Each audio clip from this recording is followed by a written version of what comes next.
नमस्कार दोस्तों, मैं देव आपके अपने चैनल सबरंग कहानियां में आपका स्वागत करता हूं। दोस्तों, यह कहानी राजस्थान के बांसवाड़ा कस्बे में मयूर शूटिंग कंपनी के करीब एक गांव की है, जहां सुरेश नाम का लड़का प्राइवेट कंपनी में नौकरी करता था। जहां वह रहता था, उसके मकान मालिक ने उसको मकान खाली करने के लिए बोला, जिसकी वजह से उसने दूसरी जगह मकान ढूंढा और बात करके वह उस मकान में शिफ्ट होने के लिए चला गया। नए वाला मकान गाँव के बाहर एक बांसों के बाग के पास रहता था। अगल बगल में कोई मकान नहीं था, थोड़ा सुनसान इलाका था।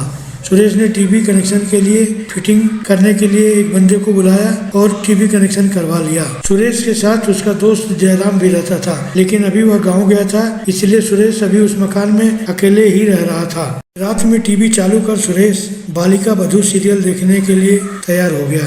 थोड़ी देर सीरियल चलने के बाद ही उसे घुघरुओं की आवाज सुनाई देने लगी। थोड़ी देर के बाद एक 17-18 साल की लड़की, जिसके पैरों में पायल पहन रखा था और घुघरुओं की आवाज उसके पैरों से आ रही थी, आकर के करीब में ही नीचे बैठकर टीवी में सीरियल देखने लगी। सीरियल समाप्त होने के बाद वह उठकर चुपचाप वहां से चली गई। सुरेश ने उसके तरफ कोई ध्यान नहीं दिया। दूसरे दिन शाम को फिर वही हुआ। जब सीरियल चालू हुआ तो लड़की आई और बैठकर सीरियल देखकर चुपचाप सीरियल समाप्त होते ही वहां से चली गई। यही क्रम कई दिनों तक चलता रहा। सुरेश ने भी जानने की कोशिश नहीं की वो लड़की कौन है, कहां से आती है और कहां चली जाती है। 4-5 दिन के बाद सुरेश के मन में ऐसा इच्छा जागृत हुआ कि क्यों न पता लगाया जाए लड़की कौन है, कहां से आती है और सीरियल देख करके कहां चली जाती है। दूसरे दिन जब वह टीवी चालू किया तो तैयार था कि जब सीरियल खत्म होगा तो वह जरूर उस लड़की का पीछा करेगा, क्योंकि उसे जानने की इच्छा थी कि कहाँ वो जाती है, कहाँ से आती है, मालूम होना चाहिए। क्योंकि जब वह लड़की आती है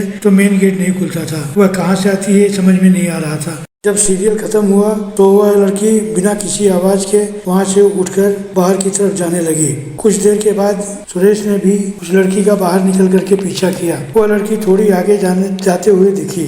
सुरेश उसके पीछे चलने लगा। खुद को वह झाड़ियों के पीछे छुपा लेता था। लड़की आगे चलते चलते पीछे मुड़कर कभी कभी देख लेती थी। उस समय सुरेश फुर्ती से खुद को झाड़ियों के पीछे छुपा लिया करता था। फिर आगे जाने के बाद जब बांसों के बाग का सिलसिला समाप्त होने लगा, उसके बाद बाग आता था। वहां जाकर सुरेश खुद को नहीं छिपा पाता, क्योंकि आगे झाड़ियां समाप्त हो गई थी। इसलिए सुरेश वहीं एक मोटे से पेड़ के तने के पीछे खुद को छुपा लिया और खड़ा हो गया। लेकिन सुरेश के पेड़ के पीछे छुपते ही वह लड़की आगे पीपल के पेड़ के पास जाकर रुक गई।